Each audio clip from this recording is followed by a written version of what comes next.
नमस्कार, मैं पारुल महाजन India news पर आपका स्वागत करती हूं। आप देख रहे हैं जय हिंद।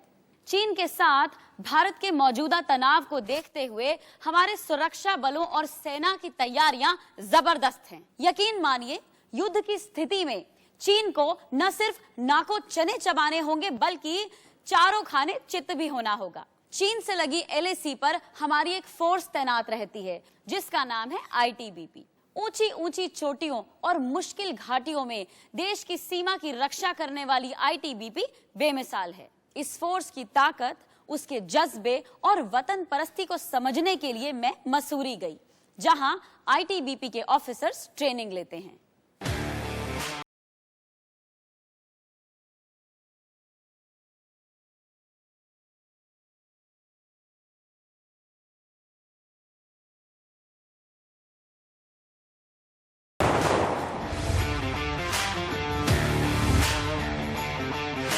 भारतीय तिब्बत सीमा पुलिस यानी ITBP के ट्रेनिंग कैंप का जायजा लेने और उनके जवानों के साथ पूरे 24 घंटे बिताने के लिए हमारी टीम दिल्ली से मसूरी के लिए रवाना हो चुकी थी।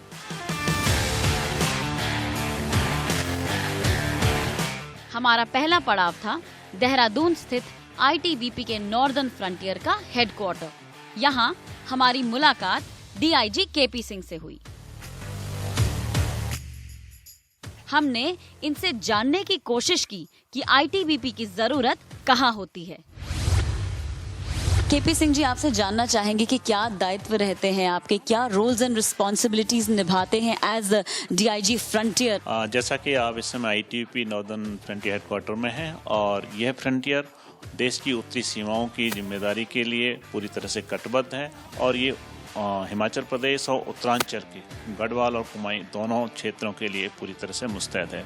और इस काम को करने के लिए हमारे पास संपूर्ण देश से विभिन्न भागों से आए हुए लोग हैं जिनको एक बहुत काबिल तारीफ ट्रेनिंग और प्रशिक्षण दिया जाता है। उसके बाद इन सबको अपने अपने कार्य क्षेत्र में भेजा जाता है। अब हमारी मंजिल थी मसूरी स्थित ITBP की ट्रेनिंग एकेडमी। इसीलिए हम ITBP के नॉर्दर्न फ्रंटियर के हेडक्वार्टर से सीधे मसूरी की तरफ बढ़ चले। कई घुमावदार पहाड़ियां और तीखे मोड़ों से होते हुए हमारी टीम कुछ ही समय में मसूरी स्थित ITBP की ट्रेनिंग एकेडमी के सामने मौजूद थी।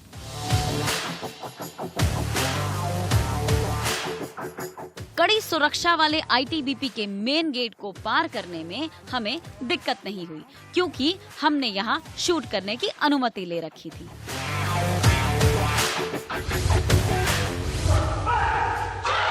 ITBP के ट्रेनिंग कैंप में हमारी पड़ताल की शुरुआत हुई कराटे की ट्रेनिंग हॉल से।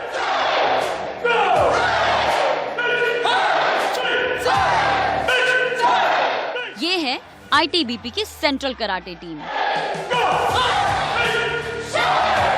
वो टुकड़ी जो बिना हथियार के दुश्मन को घुटने टेकने पर मजबूर कर दे। इन्हें हम अनआर्म्ड कॉम्बैट टीम भी कह सकते हैं। इनके बाजू ही इनका हथियार है। अपनी कलाइयों से ये दुश्मन की छाती चीरने का मादा रखते हैं। अपने पैरों की थमक से ये दुश्मन की छाती में सुराख करने का हौसला रखते हैं।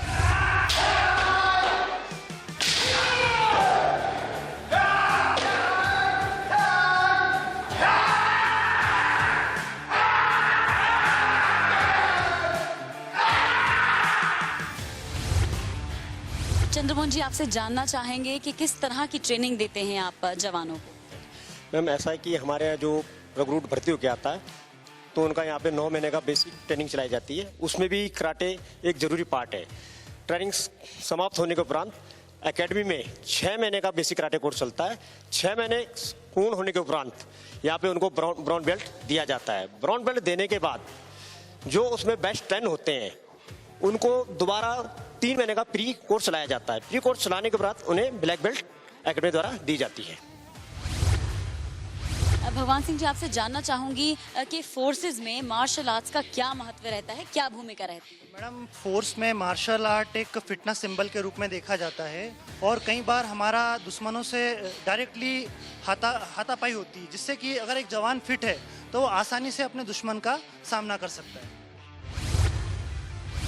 कराटे ट्रेनिंग का जायजा लेने के बाद हम आगे बढ़े और पहुंच गए वॉल क्लाइंबिंग पॉइंट की तरफ।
कराटे और वॉल क्लाइंबिंग के बाद हमारी अगली मंजिल थी आईटीबीपी का field engineering and identification and handling of explosive cell. और यहाँ हमने बात की इस सेल के हेड संतोष कुमार से। संतोष जी, आप फील्ड इंजीनियरिंग और identification and handling of explosive cell को हेड कर रहे हैं। इसमें क्या जिम्मेवारियां रहती हैं आपकी और क्या दायित्व रहते हैं, इसके बारे में हमें बताएं। मेनली मैम, हमारा दायित्व यही होता है कि जो हमारे पास जो ट्रेनिंग जाते हैं जी, उनको ज़्यादा से ज़्यादा ट्रेनिंग दें और अच्छी सिखलाई दें, ताकि वो अपना जो फील्ड इंजीनियरिंग का वर्क और आईएचई का जो वर्क होता है, जो हमारे को डिप्लॉयमेंट होने के बाद जो करना पड़ता है, उसको अच्छे से कर सकें। क्या है ये काम identification and handling of explosives, कैसे काम करते हैं इसमें? मैम, आज के जो टाइम है, आप देख रहे हैं कि हर जगह आईडी का कहीं भी ब्लास्ट होता है उसमें एक्सप्लोसिव ही मिलता है जी। अगर हमारा मेनली हम जो कोर्स चलाते हैं 4 वीक का हमारा ड्यूरेशन होता है जी। का, उसमें हम इतना ट्रेंड करते हैं कि आप एटलीस्ट ये समझ जाएं कि आईडी क्या है और आईडी कैसे आप उसको पकड़ पाओगे कि आईडी ही है, उसमें क्या क्या सिम्टम्स होते हैं, आईडी की जो मेन कंपोनेंट्स होते हैं, जो वो आप power source, mechanism, detonator, explosive, उसको देख के पकड़ सकते हैं कि आईडी है, उसके साथ छेड़खानी ना की जाए, डूज और डोंट्स। और तब तक जब आप पकड़ लेते हैं तब तक उसको हमें उस स्टेट पुलिस अथॉरिटी को बताना पड़ता है कि हाँ, हमने आईडी कवर कर रखा है और आप यहाँ आए और वीडियो टीम आती है। एक अलग टीम आप बनाते हैं इसके लिए जो स्पेशलाइज करती है सेल के लिए? मेंबर्स तैयार करते हैं जी, उसकी मेंबर्स तैयार करते हैं जो जाके फ्यूचर में जाके वो वीडियो। और वो मेंबर्स कितने समय तक उस टीम का हिस्सा रहते हैं? लगभग 10 साल तक का। लगभग 10 साल तक। 10 साल तक। उसके दौरान वो बहुत सारे स्पेशल कोर्सेज भी करते हैं, जो हमारे यहाँ करने के बाद वो बाहर भी जाते हैं और अच्छे कोर्स करके उसके साथ मेंबर में रहते हैं और अच्छे से अच्छी ड्यूटी अपनी निर्वहन करते हैं, चाहे एनओ हो, चाहे हमारा आईएसडीटी हो, चाहे बॉर्डर हो। इसके बाद आईटीबीपी की टीम ने हमें 3 तरह के धमाकों का डेमो करके दिखाया।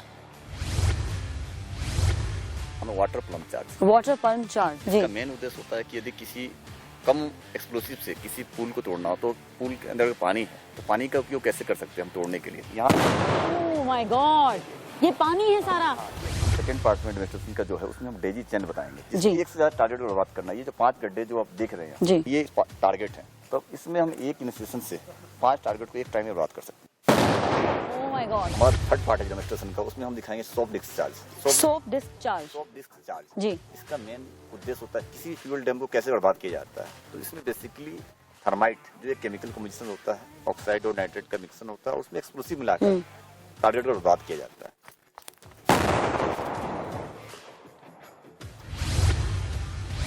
आईटीबीपी के ट्रेनिंग सेंटर में अभी बहुत कुछ ऐसा है जिसे देखकर आप रोमांचित हो जाएंगे। अब बारी है आपको यहाँ के शॉर्ट फायरिंग रेंज में लेकर चलने की, तो दिल थाम कर बैठिए। अब हम आपको आईटीबीपी के ट्रेनिंग सेंटर के उस हिस्से में लेकर चलेंगे जहाँ जवानों और अधिकारियों को गोली चलाना सिखाया जाता है। शॉर्ट फायरिंग रेंज है, short firing range. Short firing range है जहाँ हमारे जो ट्रेनर है वो दिखाएंगे कि कैसे फर्स्ट जो हमारा पार्ट है फायरिंग का, जी, फायरिंग फ्रॉम वेरियस पोजीशंस। जी जैसे फाइट आउट सिचुएशन जो होती है जी उसमें विभिन्न प्रकार के पोजीशंस अख्तियार करना पड़ता है, जैसा टारगेट वैसा पोजीशन, अदरवाइज हम फाइट नहीं कर सकते हैं। जैसे पहला पार्ट होगा उसका ब्लेड कट, जी देन स्कर्टिंग, फिर हाई लेलिंग, देन स्टैंडिंग। तो इसका डेमोंस्ट्रेशन आप देखेंगे हमें। वाह, शानदार।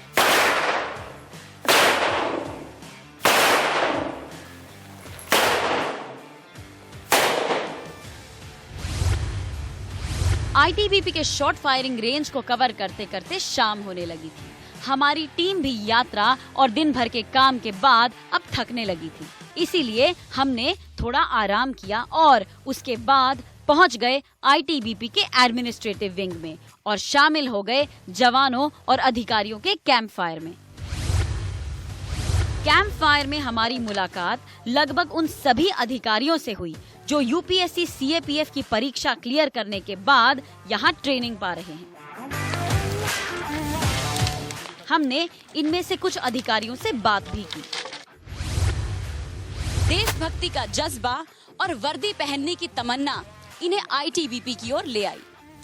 बचपन से जो इन्होंने सपना देखा था देश की सेवा करने का, वो आज पूरा हो चुका है। यहाँ तक पहुँचने के लिए इन्हें बहुत सी मुश्किलों का सामना करना पड़ा, मगर हर मुश्किल को इन्होंने मुंह तोड़ जवाब दिया। आइए मिलते हैं इन आईटीबीपी के ऑफिसर ट्रेनी से और बात करते हैं उनसे और जानते हैं उनकी जिंदगी के बारे में। अभंग जी, कहाँ से प्रेरणा मिली आपको पैरामिलिट्री फोर्सेस ज्वाइन करने की, स्पेशली आईटीबीपी? मैम, इंस्पिरेशन मुझे मेरी फैमिली से ही मिली। मेरे ग्रैंडफादर जो थे वो फोर्सेस में सर्व कर रहे थे, वो ड्यूटी पे उनकी डेथ हो गई। तब से मेरी मदर ने डिसाइड कर लिया था कि मेरा बेटा फोर्सेस में ज्वाइन ही करेगा। फादर इतने फेवर भी नहीं थे, बट लेटर वो अब एडजस्ट हो गई इस थिंकिंग को कि बेटा जाएगा तो फोर्सेस में ही जाएगा ना। वो बहुत प्राउड फील कर रहे हैं कि मैं फोर्सेस में हूँ। दीक्षा जी, आप एक हिम वीरांगना बन चुकी हैं, कैसा महसूस करती हैं? क्या बचपन से ही देश की सेवा का सपना देखा था आपने?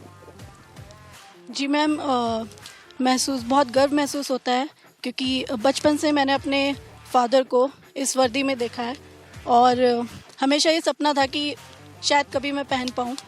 और luckily by hard work, by God grace, family support आज इस मुकाम पे हूँ कि ये वर्दी डाली हुई है, पूरे गर्व के साथ डाली हुई है। मनोज जी, आप आईटीबीपी में बतौर ऑफिसर अपॉइंट हो चुके हैं, अब ट्रेनिंग ले रहे हैं, तो कैसा फील करते हैं और क्या ये कोई बचपन का सपना था आपका जो पूरा हो चुका है? बिल्कुल मैम, ये एक मैं राजस्थान के गंगानगर ज़िले के एक बॉर्डर विलेज मिर्जेवाला से आता हूँ, जो कि पाकिस्तान से करीब 15 किलोमीटर की दूरी पे है। इवन 1990 का जो कारगिल वॉर था उसमें हमारी फैमिली को डिस्प्लेस होना पड़ा था, तो तभी से यूनिफॉर्म सर्विस डॉन करने का हमेशा से ही एक सपना हुआ करता था। बीएसएफ को देखा करते थे।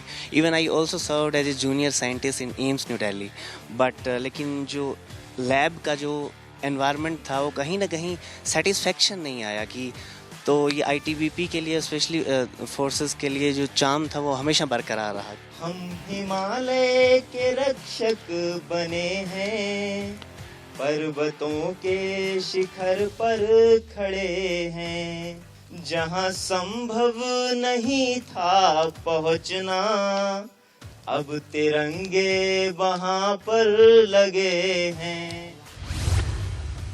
निशान जी, आप एक सिविलियन बैकग्राउंड से आते हैं, तो ऐसी क्या चीज़ थी जिसने आपको इंस्पायर किया पैरामिलिट्री फोर्सेस ज्वाइन करने के लिए? Was it the love for uniform, you were like awestruck with them, ऐसा क्या था?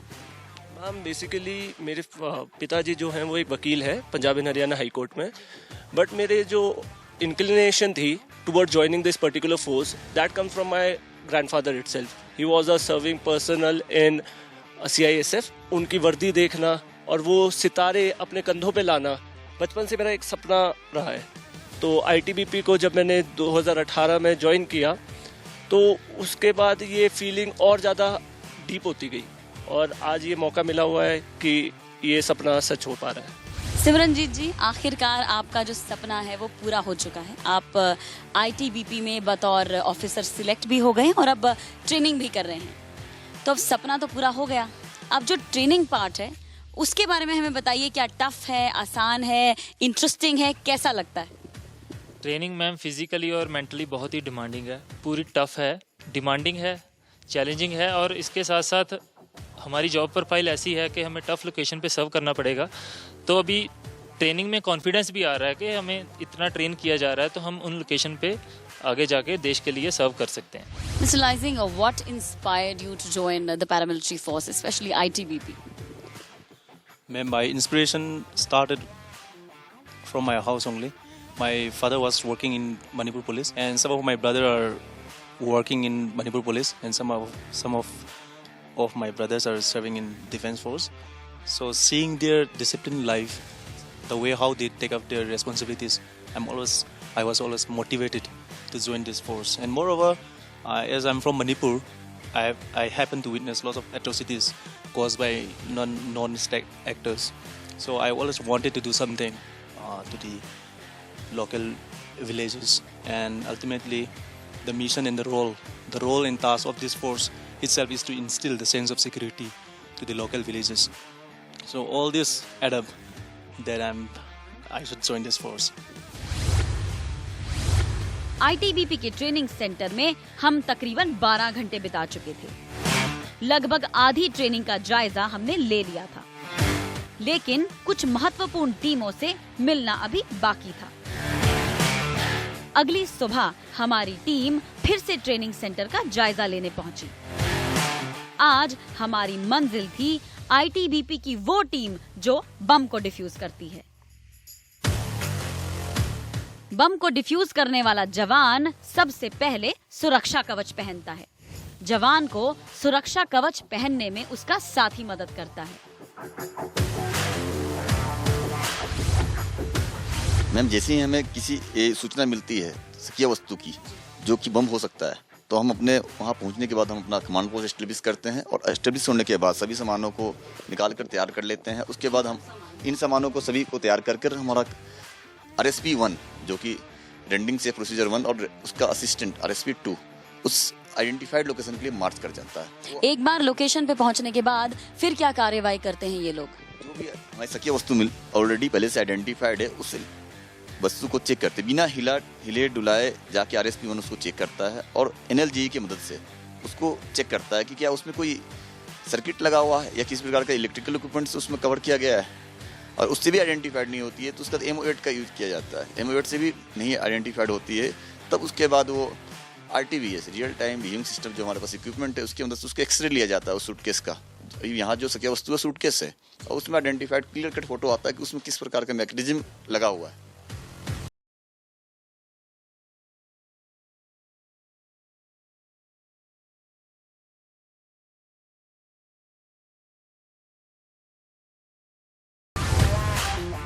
एक ऊपर वाला ईश्वर है जिसे आप सब जानते हैं, जो जीवन देता है, और एक ईश्वर हमारे साथ हैं जो जीवन बचाते हैं। ईश्वर, कैसा महसूस होता है लोगों की जान बचाकर? मैम, अच्छा लगता है कि देश के लिए हमारी भी कुछ जान काम आ रही है, और हम अपनी सेफ्टी के साथ साथ दूसरों की भी सेफ्टी कर रहे हैं, इसको सोचकर अच्छा लगता है। अब बारी थी उन खतरनाक कमांडो से मिलने की जिनके नाम भर से आतंकी और दुश्मन देश के सिपाही कांप उठते हैं। आप देख सकते हैं किस तरह से ITBP के कमांडोज रूम इंटरवेंशन करते हुए हॉस्टेज को टेररिस्ट से रेस्क्यू करते हैं। इन कमांडोज को हर तरह से रेस्क्यू करने की ट्रेनिंग दी जाती है। परिस्थितियां चाहे जितनी भी मुश्किल क्यों ना हो, सामने कितना भी खतरनाक दुश्मन क्यों ना हो, इन्हें सिर्फ जीतना सिखाया जाता है।